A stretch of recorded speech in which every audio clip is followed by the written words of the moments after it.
Side না side side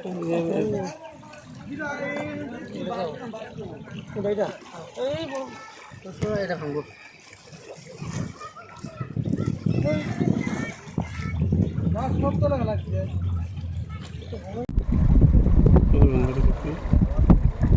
বাস দেবে বাস উপরে ভেসে থাকো না তল দে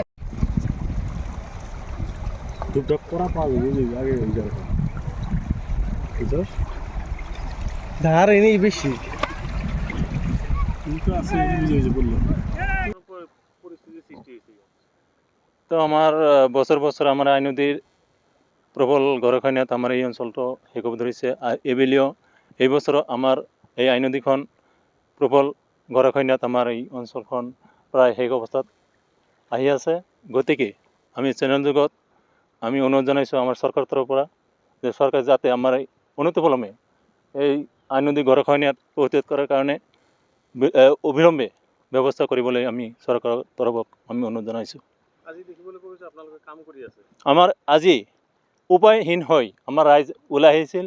ৰাইজৰ তৰফৰ পৰা আমাৰ বাঁহ কাটি জেওৰা দি উপায়হীন হৈ আমাৰ ৰাইজৰ তৰফৰ পৰা কাম কৰি আছে। আজি দেখিবলৈ পাইছে বিদ্যালয় এটা আছে ওদালগুৰি। বিদ্যালয় ওদালগুৰি LP স্কুল আছে আৰু ভেঞ্চাৰ ME স্কুল আছে।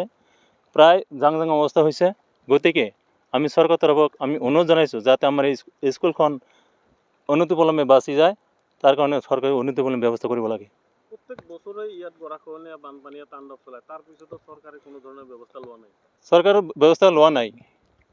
আমাৰ ৰাইজৰ তৰফৰ পৰা বছৰে বছৰে এই জেওৰা দি কাম কৰি আছে।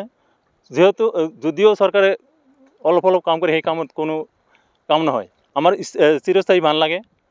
আমাৰ হাগ্ৰাম ব্ৰিজৰ পৰা সন্যাসী বাৰীলৈ 5 কিলোমিটাৰ আমাৰ নদী আই নদী প্ৰতিৰোধ কৰিবলৈ আমাৰ চৰকাৰক অনুৰোধ জনাইছোঁ যাতে চৰকাৰে অনতিপলমে এই ব্যৱস্থা কৰিব লাগে, ব্যৱস্থা কৰে যেন স্থায়ী বান।